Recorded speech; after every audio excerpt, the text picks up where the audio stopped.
Okay, you like to? Yeah. Okay. Yeah. Open it on camera though. Okay.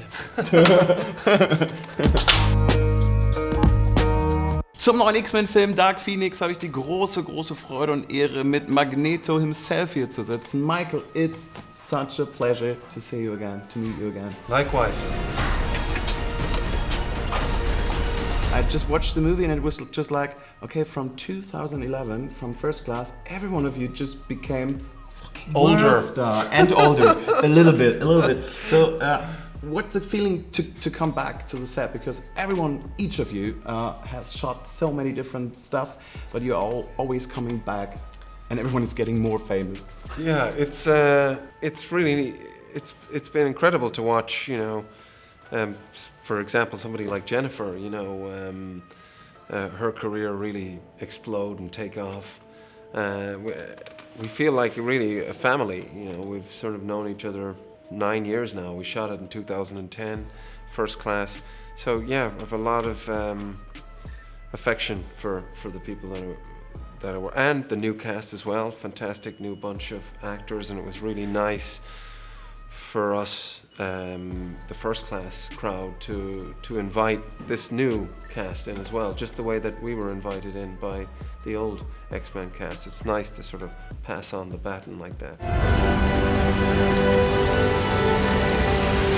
And if I take a look on your history of filming, it's kind of outstanding that you do a very big one, and after a big one, 2 or 3 tiny or more arty productions. So do you have a kind of creator what kind of work you do, and when do you do your breaks? Well, I've been on a break now for almost 2 years, I think, which has been great.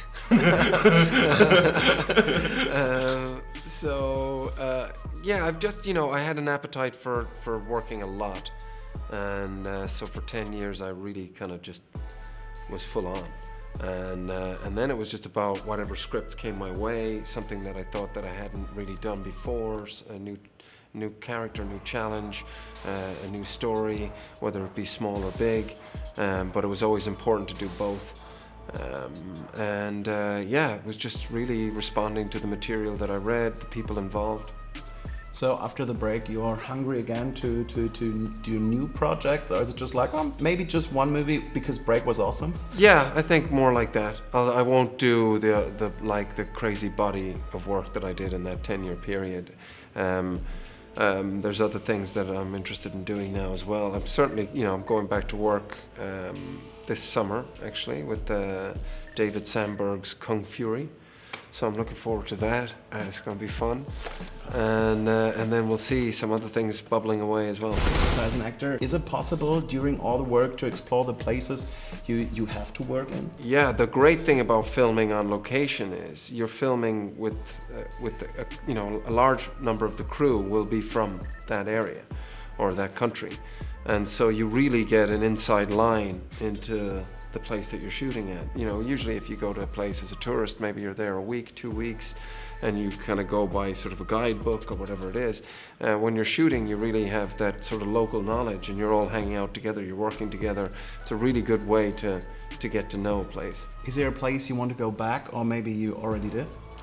I love coming back here. We shot Inglourious Basterds here in Berlin. That was a lot of fun and very special for me, being born in Germany, to come back and work here. I enjoyed shooting in Australia, Sydney. My wife was shooting in Cape Town. I was visiting. That was fun because those are 2 good places you can go surfing. I like the beach lifestyle. Sie kommt. Obviously, I like the internet a bit because all my work is shown in the internet, but in the last years it's getting a little exhausting to see what fanboys and fangirls can do, expect or demand from their own fandom. Right. So how many discussions do you notice, or in which way do you keep out of all of the stuff? Is it possible to just keep out the internet? I use my phone more often than I would like to, but to be honest, I don't really get involved in that. I mean, I spend enough time on my phone answering emails or text messages or WhatsApp or whatever else it is. I should really just streamline down to one mode of communication. So I spent too much time already on that. So anytime I can spend off the phone, I like to do I like to do physical things. I like going driving, or I like to go surfing. So I don't spend much time trolling the internet, to be honest. Do you think the influence from the outside is a little bit getting too much for doing art? Just like I don't know, because I don't read it, so I don't know what the influence is. I think there's a lot of opinions out there. I think it's great that people get to sort of communicate to one another. But I'm not to say that do I think too much. I think it's going to do what it's going to do.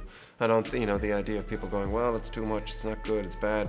It's kind of irrelevant, it's going to sort of go through its process and end up where it ends up. Coming back to be Magneto again.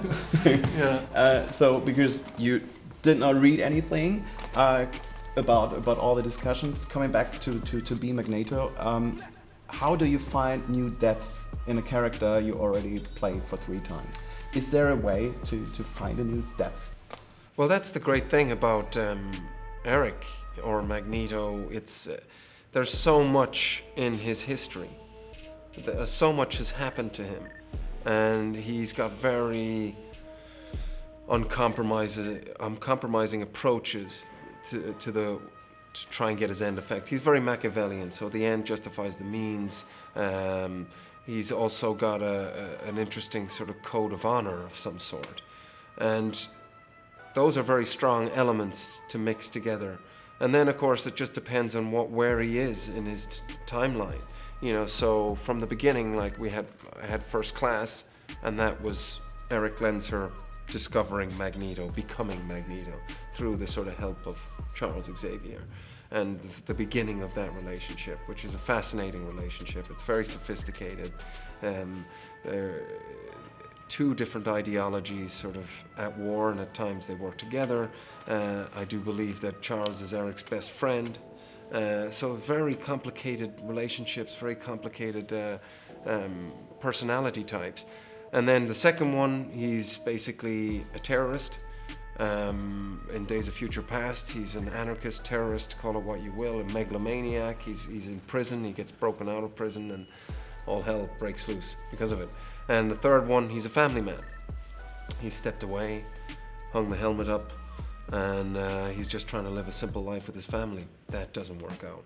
And then this one, I could see him more as a sort of cult leader.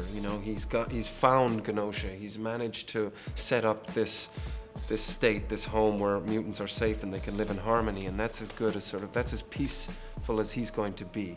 But then he steps out of that because a friend of his is taken away, and that's a very black and white scenario for him. He's kind of Old Testament, so it's like an eye for an eye, tooth for a tooth.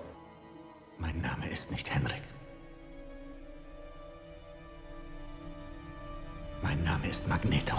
And to say thank you and goodbye. Nice. The time is running. Okay, the last sorry. time we met, I made a promise You did. just for doing 1 cheers, and then I have to leave you. Perfect. Again. Coach. Coach, yes. Next time in an interview, I bring you a coach. Oh, that'd be great. In the crate. Yes, I promise. A bit of coach. Yes, that was my promise. Yes, I We like did it. not make it to Carnival, but I brought Coach. That is very sweet of you. So it's not the perfect Coach, but maybe just Symbol. for that one. In diesem Sinne, wir trinken jetzt gemütlich unser Kölsch auf jeden Fall noch aus. Hab natürlich auch noch ein bisschen mehr mitgebracht. Ihr könnt natürlich dann Magneto, Michael Fassbender ab dem 6. Juni überall im Kino sehen. In diesem Sinne, vielen lieben Dank. Prost. Dankeschön. Prost. Sehr gern.